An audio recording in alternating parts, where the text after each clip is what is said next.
Many people don't realize where we are right now.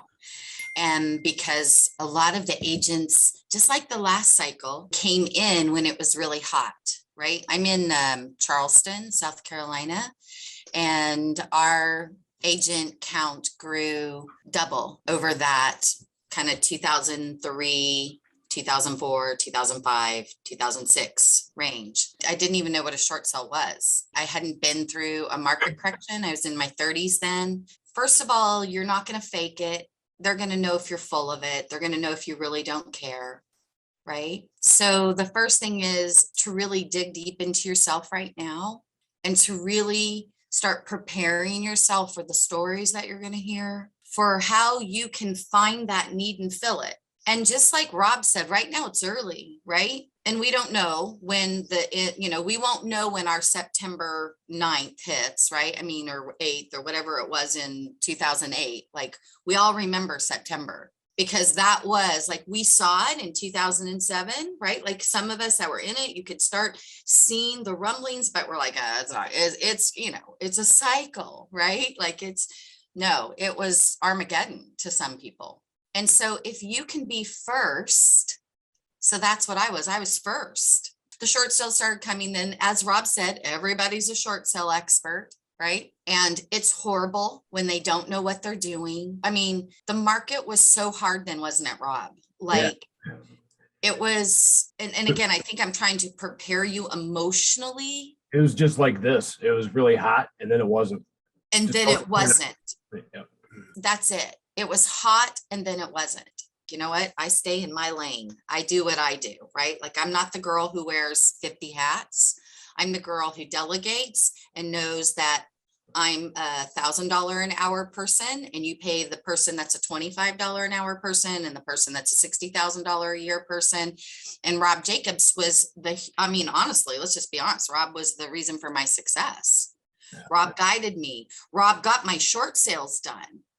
Right? My clients came out without deficiencies. My clients came out without their freaking house going to foreclosure at last second because nobody told them, nobody did the right things. And so I didn't get sued, right? Honestly, that's the furthest. I mean, that's horrible to get sued, but if you cause someone in already a horrible situation to make it even worse, shame on you. We have so many new agents now. I mean, even veteran agents that have been in the business for 8-10 years have not done a short sale and they don't get it. Most of the real estate community does not understand that when the market changes, it's going to be REOs and short sales and BPOs. And you can't you can, but you're taking a big risk. You can jump in and do a short sale, but it may take a year of your life, will probably fail. And you could get sued. You could lose your license over it. They're not easy, as you guys in the class know. It's not an easy thing to overcome. And you're dealing with people who are already in such a huge amount of stress. I don't know why people, it's just the state of humanity, I guess. People just want to go out there and wing it and try it themselves. But a lot of realtors have lost licenses over it. Over 70% of realtor negotiated short sales failed. And that's simply because they thought they could just go in and do it and it would be easy. And one of the most infuriating things I ever heard was, I'm a realtor, I'm not a negotiator. And then they go list the house for a short sale. It's like, well, you know what? If you listed the house and you don't have a negotiator working with you, well, you're now a negotiator too. So you take that responsibility in your hands when you take somebody's house and you list it for sale and you don't know what you're doing. You are taking their asset and flushing it down the toilet. That's all I can say.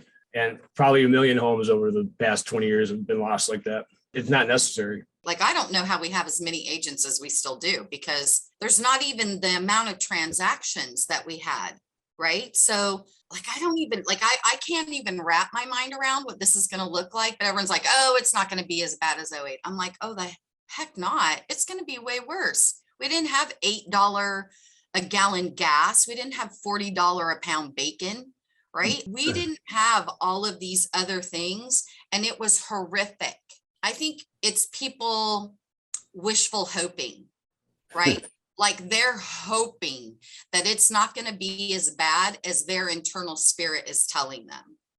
Right? Like the whole manifestation thing, like, right? Like if we just think it, it's just going to be like, that's not the case. It's not.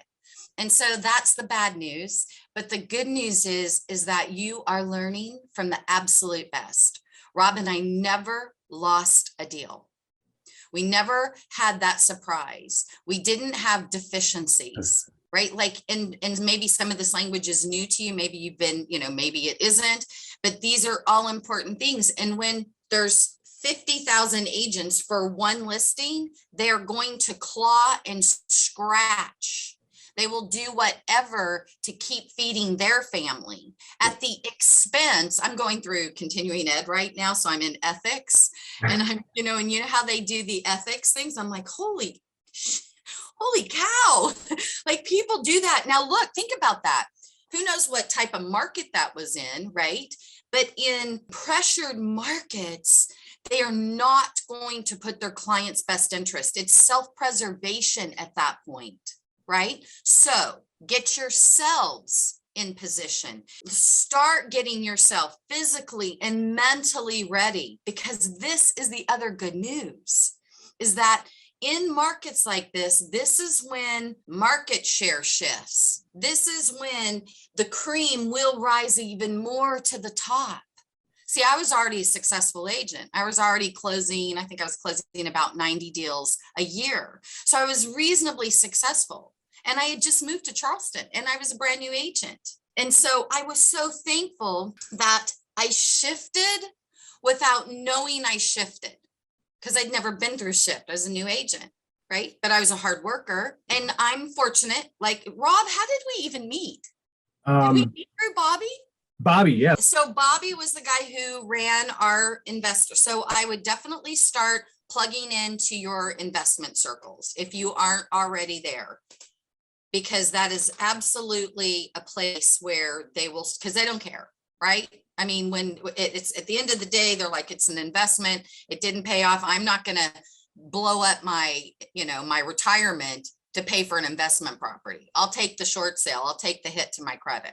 Start getting your credit repair guys in line, right? Like literally, like start building your team for this. This is what's awesome. You have time to prepare, to be positioned, so that when all of a sudden it was, and then it wasn't, you're like, I'm ready. And Rob and I were talking about this too. Like, there wasn't YouTube back then. There wasn't videos. There weren't funnels. There weren't like all of these amazing ways to get your face and your message and your empathy out there in this digital format. We didn't have that. I mean, we weren't doing it. Yeah, my business was built on word of mouth. That's what mine was word of mouth. Yeah, so the opportunity is here for all of us, and people are going to need us.